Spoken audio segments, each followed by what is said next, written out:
Howdy, Nimsy Facilitators. It's Stephen Yale, Manager of Science Program Design. I'm going to walk you through your course folders and your first two sessions of your online cohorts. So I'm going to go to the biology folder. All of these look the same. When you get into your folder, you're going to see a couple things. You're going to see a folder of facilitator guides, a folder of participant guides, a folder for an example, and then some contact info. And the contact info sheet you're going to want to do during your first session. Keep in mind that you probably have been sent all of your people's information, but they don't have each other's. So you're going to want to have them fill this out during the first cohort. Okay, so now I'm going to jump into the example folder real quick because I have an example created for you showing kind of how to do the first two sessions. So I'm going to assume in this tutorial that you're relatively familiar with the cycle overview, but you maybe haven't seen it in action yet. So I'm going to open up the session 1 example for science. And here we go. So this is what your facilitator guides look like. Keep in mind there's also a participant guide that your participants will have in front of them. So these first couple pages are relatively important. They outline your instructions and like kind of overall details. One of the things with online delivery is that you have the opportunity to be fluid, and we want it to be a cohort. So like we want you to go the direction people want to go with their conversations. However, you need to be cognizant of what the objectives are because sometimes you got to steer people back. So be aware of what these objectives are. And the objectives for a cohort session are really pretty straightforward. For this one, you want people to get to know each other and you.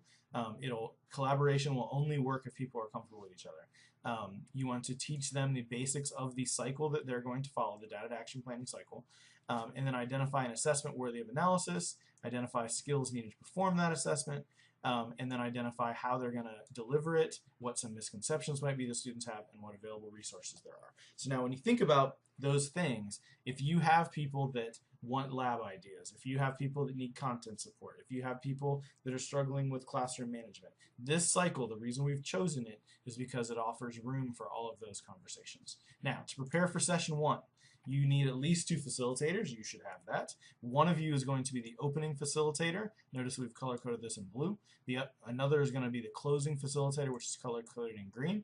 Any additional facilitators will play support roles for this, but you guys are going to want to cycle through these roles as you go just to make sure the work is equally distributed. In this box right here of materials, this outlines who needs to do what to prepare for the session. So the opening facilitator is going to do all the sections outlining that have blue headers. The closing facilitators are all the ones that have green headers. And notice that there are materials in your participant guide that they are going to want to do as well in advance. So please read through all this. I'm not going to read it at you because y'all are grown-ups and you can do that yourselves. Now, I will call your attention to the talking points and key messages. When you're dealing with online and you want people to talk, you're not just talking at people. Sometimes things will go directions that you didn't expect. Sometimes you'll even take things in a direction you didn't necessarily expect. So be aware of your key messages that you want to portray, especially during this first session. The biggest thing is that this data to action planning cycle is a vehicle. We are not just going to force teachers to give 8 assessments for the same reasons they normally give assessments, which is to get data for an administrator or something like that. This is solely to inform their practice, and it acts as a vehicle to have lots of other conversations. Keep bringing them back to that. If they express needs, make sure that those needs are brought back up and talked about at different points of the cycle. And then also formative assessments are very underutilized. So a lot of teachers, especially AP, are good at giving exams that are similar to the AP test, but we're doing this in a formative way. And the key thing we're going to focus on with that is when you get down to the part where you talk about delivery options for your assessments, you do not want to always do them in just a traditional classic quiz way. You want to make it engaging and show that assessments can actually be good learning experiences and can be kind of fun. I talk about some other stuff in here about facilitating online. If you're not familiar with that, please read that. Differentiating for experience levels, please read that. It's very important. And then also reflections. So now, as we go down, sorry, I get a little laggy when I'm recording. We now are into the sections that you will fill out in advance, and this is really your script for the session. So all of the things in blue are done by the opening facilitator. You can say we have time for an introduction, identifying needs, and establishing goals. Those are your first That's about your first like 45 minutes to an hour of your session. And what you're going to do in here is you are basically going to make everybody comfortable, and you need to get to know your people and what they're looking for from this cohort. A cohort of people has advantages over a face-to-face session in that it takes place spread out over time. So if people have needs, those needs can better be met than just in a couple hours of face-to-face training. The only way you can do that is if you know their needs and you tie them back to what we're doing. It's very important. Now, I don't have scripts for you because we trust you guys to do that. But I will point out that when you're facilitating online, it is very easy to lose track of what you're saying, forget where you're going, or just entirely skip parts. So you definitely want to outline a script and talking points for yourself. Do that in advance. It'll be in the document. It'll help you later as you do the next one, and you can kind of adapt as you go. So please fill these out in advance. When you get down to part 3, this is very important. This is where you're going to do an overview of the data to action cycle and discuss methods. So if you have trouble with the data to action cycle, reach out to us. We can help you with it. It's fairly straightforward, but it is a little confusing at first. So we think you guys are going to get it, but we fully expect to have questions. Don't hesitate to ask those questions. Now the methods part, this is where there's no way for us to anticipate how much of a struggle this will be. And this is when we're talking specifically about online facilitation. If people have a hard time with using technology like Google Docs and stuff like that, you're going to want to address that at the beginning. So if you invest some time here, it'll pay off later. What you want to avoid is people learning on the fly when it comes to that kind of stuff, because it's going to derail your session. So think through how you're going to do that. We have some bullets down here, some talking points, some things that you want to think about and discuss, and then there's a place for you to put your script. So if you struggle with this or need help, reach out. Maybe the first person or the facilitator that's the most comfortable with technology should be the opening facilitator of this session. So that's one way to think about it. Now, at this point, you're going to hand off the presentation to the closing facilitator, who will have filled out all of these parts on this document that have green headers. And this is where we're really starting the data to action cycle. So you can see that these are already filled in because I've done this already as an example. So this first part, you're introducing the next assessment. So if I was the closing facilitator for this, this is what I did. I went in and these are physics examples, and I selected 3 physics questions that would make good formative assessments for us to give in our classes over the next couple weeks. I've outlined the topics in the summary for each, and I've outlined my own notes. This does go in the participant guide, so they're gonna have access to this, but I'm not just gonna read this to people. This is so that I really have in my memory a very detailed overview of what each of these 3 questions is. And then here is the most important part. How are you going to decide which of these assessments to give? You're going to talk to your participants. If they're all on pace with our pacing guide, that is what this one is for. So I've looked at the pacing guide, and based on where we are, it's like the middle of October.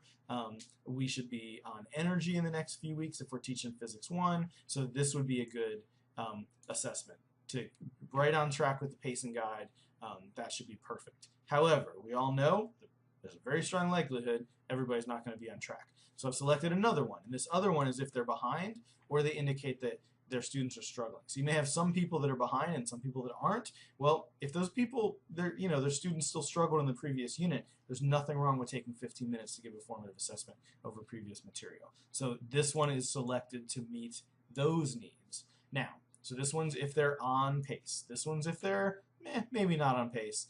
The third one is kind of my catch-all for like the worst case scenario. What if I have somebody who is sick for like the first 3 weeks of the year? I don't know. There's like neither of these 2 will work. This third one was selected because it should be a no matter what, it would be okay to do. We don't want to always do those because then you're always doing things that are kind of generic. But you want to have one of those that you can pull out in a worst case scenario. So I'm going to give an overview of these. We're going to talk about them. We're not going to solve each one yet, but really what we're doing here is we're just selecting which one of these we can all agree to give to our students in the next few weeks before the next session. Then, once we pick one, I'm going to walk through, because I don't even know if all of my participants know how to solve that problem themselves, and that's for a lot of new AP teachers, that's a very real possibility. So I'm actually going to solve this problem in front of them and with them. So the only way that I can do that in a timely manner and efficiently as if I've done it recently. So you're going to want to solve these problems in advance and think about online facilitation. You're going to want to have a way to show these in advance. So I would probably do it through images and put them on a Google Doc. If you have some sort of screen casting software to where you can work it live on a web page or something like that and direct them to a link, you can do that. I would probably not try to draw with your mouse in the Blackboard Collaborate room. It's pretty difficult to do, but it's really, you want to figure out what's going to work. Now, I do have a script here that I've written for what I would do for this, and you can see that, I'm not just going to make them watch me solve the problem. I'm going to have them solve it also. The experienced people will probably breeze through this pretty quickly, but that's okay. You want to keep things moving. And then I also have some notes over here to the side. So these are things that I'm going to make sure that I point out about the question itself. So, if you have new teachers, make sure that you specifically call out logic or methods that you follow. Or if there's certain things that like experienced teachers do in your subject area, you want to model those for your new teachers because they don't know those. But these are my talking points. If I was solving this problem with a bunch of teachers, these are the things that I would have in my head while I'm doing it. Now, notice that there's two other questions because I didn't know which of these three we were going to pick. So I should be prepared to talk about any of those three, but I'm only going to do one. You're not doing all three. You're only doing one of them. But you don't know which one in advance, so you got to be ready for all three. Now, once we're done with that, we're really at the end of the session. So we've chosen an assessment. We've solved the assessment so the teachers are comfortable and they know kind of what the content is. The next thing is to decide how to give that assessment. And this is where you can talk about all kinds of stuff. Like I have examples here. It could be a timed quiz. It could be a group quiz. It could be a method that I used to use, which is called 1 quiz, 2 brains. There's all kinds of ways of doing quizzes. You're welcome to choose one of these. You can generate your own, but talk about which one of these do you guys want to do. I encourage variation, so sometimes AP students should sit for a regular old free response that's timed, and if they get 12 minutes to solve that problem in the test, that's exactly how much time they get in my class. But I don't always do that because that gets kind of, boring, and sometimes I may not be ready for that because it's more still in the learning phases, so I may want to put them in groups and let them do that. Free response questions don't always have to be formal quizzes, but you guys decide on it. And then after you decide on it, make sure you answer anybody's questions. One of the last things that you also want to talk about, and I actually have this up here so I kind of forgot, is what other resources does NIMSY provide or can you provide in terms of labs, notes, etc., etc. We have lots of stuff in Blackboard. Make sure they know what they are for that topic. So once you've done that, the session is at an end. You have a checklist here that you want to make sure that you hit before the next session. If people don't do these things, it's going to derail the whole next session. So you want to clarify that all participants know what assessment to give. If somebody gives the wrong one, it's going to mess things up. You want to clarify that all participants know that they need to collect 5 student samples. And they don't need to be good, but they shouldn't be blank. They have to have stuff with some meat that you guys can look at and dissect. And then clarify that all participants know how to submit their 5 student samples in advance. You don't want people emailing them back and forth during a session. If we have a template in your folder. The gap analysis session example, you have one of these for each session, and in there there's blank pages where they can upload all of their stuff in advance, or they can email them to you and you upload them in advance. It's really up to you.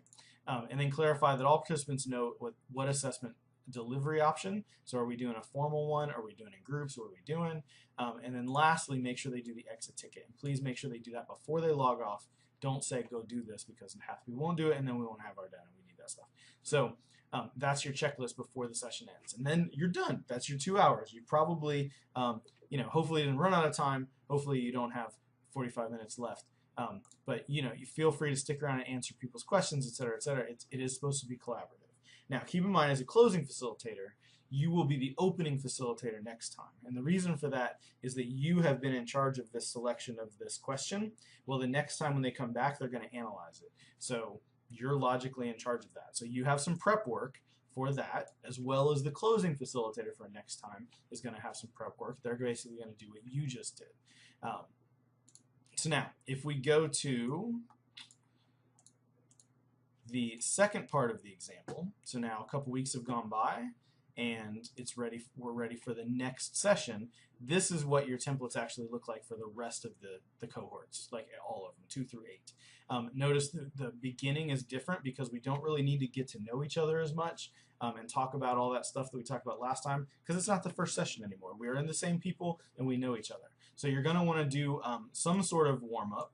And I would always think about this as something that's just either something they can do in class or something that's quick and kind of fun and interesting. So, you know, I've picked one here. This is a script that I wrote. You're welcome to steal that and use it, but you come up with other ones. You should probably do a different one every time.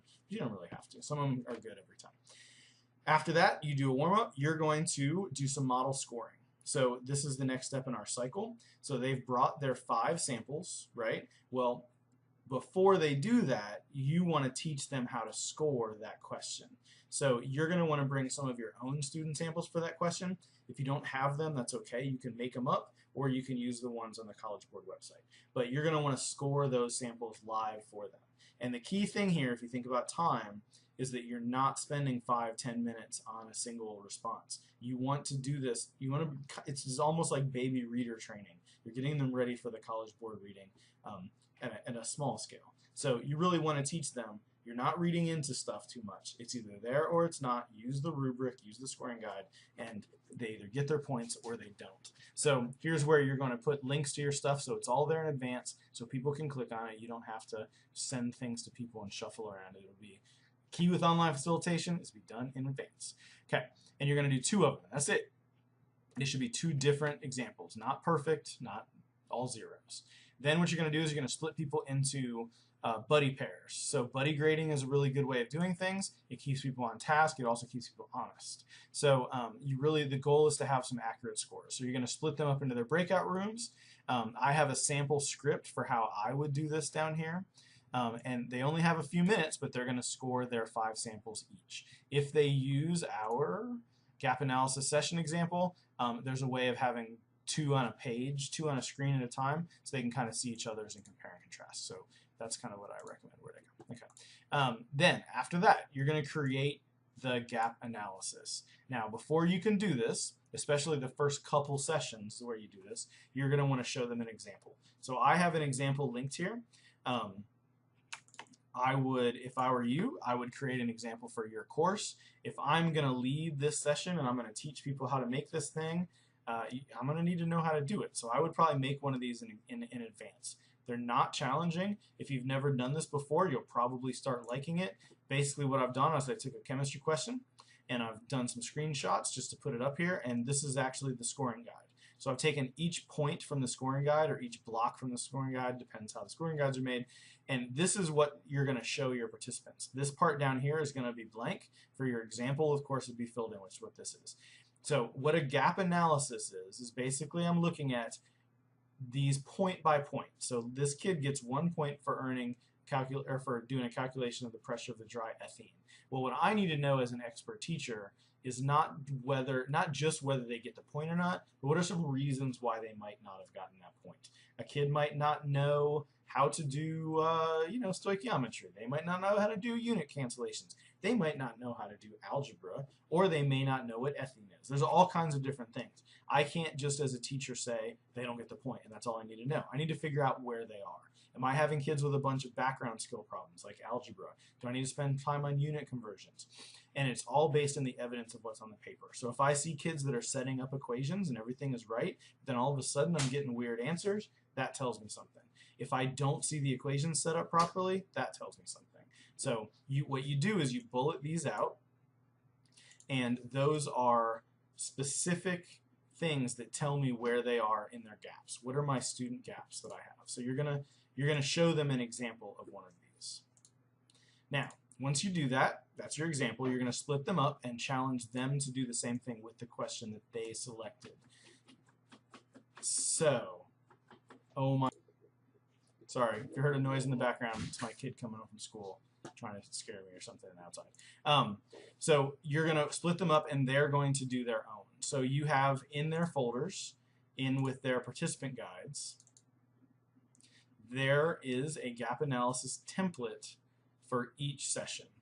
And again, it's a little laggy. So you have all of these gap analysis templates down here. So that's where they can do all of that work. And you're going to assign them and split them up so they do, you know, maybe 2 points per person or something like that. If you have a big cohort, you can literally assign to where I might only have to do 1 point. If we have a small cohort, I might have to do more points than that. Then after they do that, you're going to bring them back together. And now you, in advance, should have kind of thought about this. And what are some key gaps from that problem that you want to make sure make it on that gap analysis? The teachers are going to do it, and they'll probably do a good job. But there may be some things that you don't want them to miss. Make sure you identify those in advance. Now, once they have that, they have a gap analysis, they look back at their student responses, and they analyze their gaps. So where are their students having gaps? So here's an examples that I've come up with. Remember, anything with a box you fill out in advance. So from looking at a question from Physics 1, one of the ones that I picked from last time, there was a graphing problem. So if I see funky lines, that indicates there's missing understanding of how equations determine graph shape. So that is a gap. So based on that gap, here's a recommendation for things that I could do in class as a teacher. Another gap is they may, if they have incorrect minimums and maximums on their graph, that tells me that they're not using conservation of energy logic. They don't understand that concept. Otherwise, knowing what the min and max is actually pretty easy. So if they have that gap, here is a recommendation for a thing that I could do in class to help with that. They don't all have to be specific. They shouldn't derail class and be a new lab or something like that. In many cases, it's just changing warm-ups. It's adding things to the daily cycle of your classroom. Now, notice that at this point, we have now analyzed the question that you chose last time, and teachers should have their own kind of next steps. This is a big part of the facilitators right here, is when they have gaps that they identify, you guys are going to have to help them have creative ways of offering interventions that are easy to implement. You don't want this to become something that doesn't really work. Small things make a big difference. So that's a big part of your role. At this point, you're going to hand off to the closing facilitator, and if you scroll down to the next part of the guide, you'll notice that this is now a repeat of what you did last time. So now they're basically taking over for you, and they're starting the cycle over again, and that's going to continue. They'll be the opening facilitator next time and do what you just did. So that's an overview of the cycle. The key things are it's flexible, and it should offer help to a wide range of teachers. All right. That was a longer video than I planned, but it is what it is.